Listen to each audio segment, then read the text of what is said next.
শুভ সন্ধ্যা বন্ধুরা। যেমনটা বলেছিলাম, চলে এলাম আজ আবার একটি নতুন ভিডিও নিয়ে। আজ আমরা আলোচনা করব ভারতবর্ষের ভূপ্রকৃতির সম্পর্কে। তবে এই চ্যাপ্টারটা অনেকটা বড়, তাই অনেকগুলি শর্ট কোশ্চেন এখানে থাকবে। এই পুরো চ্যাপ্টারটিকে আমরা মোটামুটি 3 বা 4টি পার্টে আলোচনা করব। তা আজ আমরা শুরু করব প্রথম পার্টির সম্পর্কে। তো চলো শুরু করা যাক।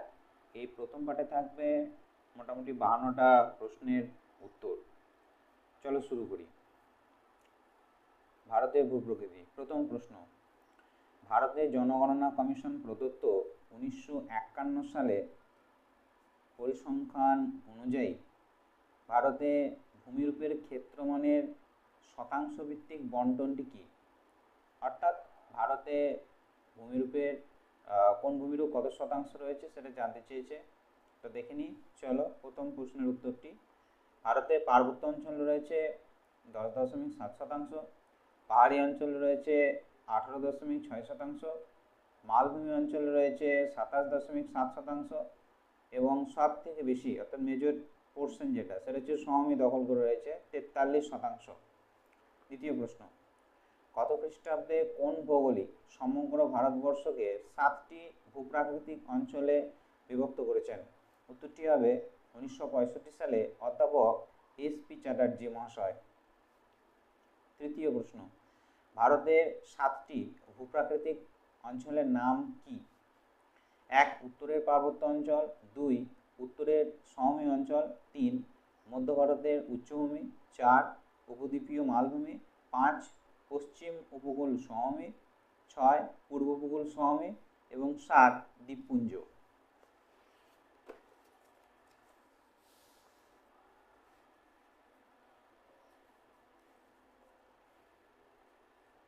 পরের প্রশ্ন, কোন কোন পর্বতশ্রেণী নিয়ে উত্তরের পার্বত্য অঞ্চল গঠিত? হিমালয়, লাদাখ ও কারাকোরাম। ভারতের সবচেয়ে উঁচু ভূপ্রাকৃতিক অংশটির নাম কি? উত্তরের পার্বত্য অঞ্চল।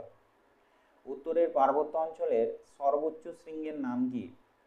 গর্ডনস্টিন বা কেটু। এর উচ্চতা 8611 মিটার। পৃথিবীর উচ্চতম নবীন ভঙ্গিল পর্বত ফোল্ড মাউন্টেনটির নাম কি? হিমালয়। হিমালয়ের পূর্ব পশ্চিমের বিস্তারটি কি? পূর্বে এটি অরুণাচল প্রদেশের নামচারাবা থেকে পশ্চিমে জম্মু কাশ্মীরের নাঙ্গা পর্বত পর্যন্ত বিস্তৃত। হিমালয় পর্বতের দৈর্ঘ্য প্রস্থ কি? দৈর্ঘ্য প্রায় 2400 কিমি এবং প্রস্থ প্রায় 200 থেকে 500 কিমি। হিমালয়ের উৎপত্তি সংক্রান্ত যে দুটি তত্ত্ব আছে তার মধ্যে প্রথম যে তত্ত্ব অর্থাৎ কোবারের মহীখাত তত্ত্বটি কি? জিস-ইনক্লাইন থিওরি। মহীখাত তত্ত্ব অনুযায়ী প্রাচীন ভূখণ্ড আঙ্গারাল্যান্ড ও গন্ডানাল্যান্ডের মাঝে অগভীর তেথিস নামক মহীখাত স্থলভাগ থেকে ক্ষয়িত পদার্থসমূহ জমা হতে থাকে সেখানে। ফলস্বরূপ জমা হতে থাকা পদার্থের চাপে দুই দিকের দুই ভূখণ্ড পরস্পরের দিকে অগ্রসর হলে মধ্যবর্তী পল্লীতে ভাঁজ হয়ে হিমালয়ে সৃষ্টি হয়েছে। এটি কোবার বলছেন তার তত্ত্ব মহীখাত তত্ত্বে। আর হিমালয়ের উৎপত্তি সংক্রান্ত পাত সংস্থান তত্ত্ব বা প্লেট টেকটনিক থিওরিতে কি বলা হচ্ছে? এই তত্ত্ব অনুযায়ী ইউরেশীয় পাত ও ভারতীয় পাত পরস্পর অভিমুখ অগ্রসর হওয়ায় মধ্যবর্তী তেথিস নামক অগভীর সমুদ্রে সঞ্চিত পলিতে ভাঁজ পড়ে হিমালয়ের সৃষ্টি হয়েছে।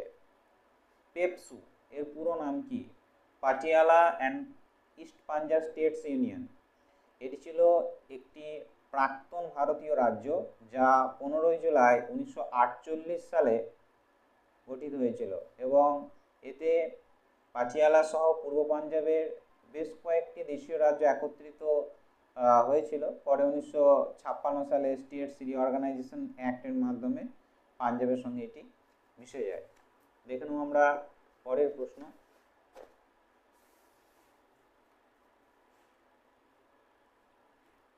বিশ্বের সবচেয়ে নবীন পর্বত শ্রেণীটির নাম কি? হিমালয় পর্বতমালা। হিমালয় পর্বতমালা কোন কোন দেশের উপর দিয়ে বিস্তৃত? তিব্বত, ভারত, নেপাল, ভুটান, আফগানিস্তান ও পাকিস্তান। মোট 6টি দেশ। তিব্বত, আবার বলছি, তিব্বত, ভারত, নেপাল, ভুটান, আফগানিস্তান ও পাকিস্তান। ভ্যালি অফ ফ্লাওয়ার এই জাতীয় উদ্যানটি কোন রাজ্যে অবস্থিত? উত্তরটি হবে উত্তরাখণ্ড। দুটি নদীর নাম বলো যাদের উৎপত্তি হিমালয়ের উৎপত্তির আগে। খুব গুরুত্বপূর্ণ প্রশ্ন। শতদ্র ও ব্রহ্মপুত্র। দৈর্ঘ্য বরাবর হিমালয়কে কয় ভাগে ভাগ করা হয়েছে ও কি কি? দৈর্ঘ্য বরাবর হিমালয়কে ভাগ করা হয়েছে 3 ভাগে। একটা হচ্ছে পশ্চিম হিমালয়, যেটা সিন্ধুনদ থেকে নেপালের কালী নদী পর্যন্ত। মধ্য হিমালয় কালী নদী থেকে তিস্তা নদী। পূর্ব হিমালয় তিস্তা নদী থেকে ব্রহ্মপুত্র পর্যন্ত। পশ্চিম হিমালয়ের উপবিভাগগুলি কি কি? পশ্চিম হিমালয়ের উপবিভাগগুলি হলো কাশ্মীর হিমালয়, পাঞ্জাব ও হিমাচল হিমালয়, কুমায়ুন হিমালয় বা উত্তরাখণ্ড হিমালয় এবং তিনটি। কাশ্মীর হিমালয়ের গড় উচ্চতা কত? কাশ্মীর হিমালয়ের গড় উচ্চতা 3600 থেকে 4000 মিটার। কাশ্মীর হিমালয়ের উচ্চতম শৃঙ্গের নাম কি? গড়েন অস্টিন বা K2, উচ্চতা 8611 মিটার। কাশ্মীর হিমালয়ের উল্লেখযোগ্য একটি উপত্যকার নাম কি? কাশ্মীর উপত্যকা, যেটা পীরপঞ্জাল ও উচ্চ হিমালয়ের মাঝে অবস্থিত। ভারতের সর্বোচ্চ পর্বতবেষ্টিত মালভূমিটির নাম কি? এটির উত্তরটি কিন্তু হবে লাদাখ। খুবই গুরুত্বপূর্ণ একটি প্রশ্ন, বহু পরীক্ষায় এই প্রশ্নটি এসেছে। কাশ্মীর হিমালয়ের কয়েকটি উল্লেখযোগ্য হিমবাহের নাম কি?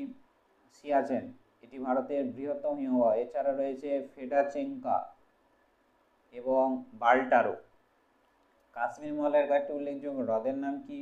উলার এবং ডাল হ্রদ সাধু জল এবং প্যাংগং সো মরিরি, এই দুটি হচ্ছে লবণাক্ত হ্রদ। কাশ্মীর হিমালয়ের দুটি উল্লেখযোগ্য গিরিপথের নাম কি হবে? জহর বা বানিহাল এবং পীরপঞ্জাল। পাঞ্জাব ও হিমাচল হিমালয়ের গড় উচ্চতা কত? 3700 থেকে 4500 মিটার। পাঞ্জাব ও হিমাচল হিমালয়ের দুটি পর্বতশৃঙ্গের নাম কি হবে? নাঙ্গা পর্বত ও নানকুন। পাঞ্জাব ও হিমাচল হিমালয়ের কয়েকটি উল্লেখযোগ্য উপত্যকার নাম কি হবে? কুলু, কাংড়া, লাহুল স্পিতি ইত্যাদি। পাঞ্জাব ও হিমাচল হিমালয়ের একটি উল্লেখযোগ্য তীর্থক্ষেত্রের নাম কি? ধওলাধর পর্বতে জ্বালামুখী। কুমায়ুন হিমালয়ের গড় উচ্চতা কত? 600 থেকে 6000 মিটার। কুমায়ুন হিমালয়ের কয়েকটি উল্লেখযোগ্য পর্বতশৃঙ্গের নাম কি হবে? নন্দাদেবী 7816 মিটার, কামেট, ত্রিশূল, কেদারনাথ, বদ্রীনাথ ইত্যাদি। কুমায়ুন হিমালয়ের কয়েকটি উল্লেখযোগ্য উপত্যকার নাম কি? দেরাদুন, কোটা, পাটলি, চৌখাম্বা ইত্যাদি। কুমায়ুন হিমালয়ের তিনটি তালের নাম কি হবে? নৈনিতাল, সাততাল, ভীমতাল। এখানে তাল শব্দের অর্থ হচ্ছে হিমবাহ সৃষ্ট হ্রদ, সেগুলোকে স্থানীয় ভাষায় তাল বলা হয়।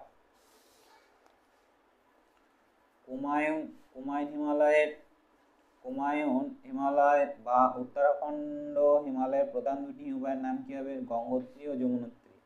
উত্তরাখণ্ড বা কুমায়ুন হিমালয়ের দুটি উল্লেখযোগ্য গিরিপথের নাম কি? লিপুলেখ ও মানাসিনলা। মধ্য হিমালয়ের গড় উচ্চতা কত? 3500 থেকে 4500 মিটার। মধ্য হিমালয়ের দুটি উল্লেখযোগ্য উপত্যকার নাম কি হবে? কাঠমান্ডু ও পোখরা। পূর্ব হিমালয়ের বিভাগগুলি কি কি? সিকিম বা দার্জিলিং হিমালয়, ভুটান হিমালয়, অরুণাচল হিমালয়, তিনটি। সিকিম ও দার্জিলিং হিমালয়ের সর্বোচ্চ শৃঙ্গের নাম কি? সান্দাকফু, এটি পশ্চিমবঙ্গের সর্বোচ্চ শৃঙ্গ। সিকিম ও দার্জিলিং হিমালয়ের কয়েকটি উল্লেখযোগ্য উপত্যকার নাম কি হবে? বিজনবাড়ি, রঙ্গিত, তিস্তা উপত্যকা। সিকিম ও দার্জিলিং হিমালয়ের উল্লেখযোগ্য গিরিপথগুলির নাম কি কি? নাথুলা, বুমলা, ডালেকলা ইত্যাদি। ভুটান হিমালয়ের দুটি উল্লেখযোগ্য শৃঙ্গের নাম কি হবে?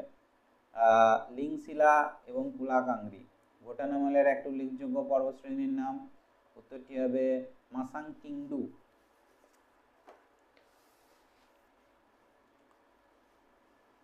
ভুটান হিমালয়ের সর্বোচ্চ শৃঙ্গের নাম কি? উত্তরটি হবে চমোলারি। ভুটান হিমালয়ের দুটি উল্লেখযোগ্য গিরিপথের নাম কি হবে? লিংশিলা, ইউলিলা। অরুণাচল হিমালয়ের সর্বোচ্চ শৃঙ্গের নাম কি? নামচারওয়া, নামচা বারওয়া, এটা উচ্চতা হচ্ছে 7765 মিটার। অরুণাচল হিমালয়ের একটি উল্লেখযোগ্য গিরিপথের নাম কি হবে? বুমলা। অরুণাচল হিমালয়ের দুটি উল্লেখযোগ্য হিমবাহের নাম কি হবে? একটা হচ্ছে বিচম আর একটা হচ্ছে কাংটো। প্রস্থ বরাবর হিমালয় পর্বতশ্রেণীকে কয় ভাগে ভাগ করা হয়েছে কি কি? 4 ভাগে। তেথিস হিমালয় বা ট্রান্স হিমালয়, হিমাদ্রি হিমালয়, হিমাচল হিমালয় এবং শিবালিক হিমালয়। তেথিস হিমালয়ের গড় উচ্চতা কত? 3000 থেকে 5000 মিটার। হিমাদ্রি হিমালয়ের গড় উচ্চতা কত? 6000 মিটার, এটাই সর্বোচ্চ। হিমাচল হিমালয়ের গড় উচ্চতা কত? 3500 থেকে 4500 মিটার। শিবালিক হিমালয়ের গড় উচ্চতা কত? 600 থেকে 1500 মিটার। তো এই ছিল বন্ধুরা আজকের পার্ট পরের দিন আমরা আবার আলোচনা করব।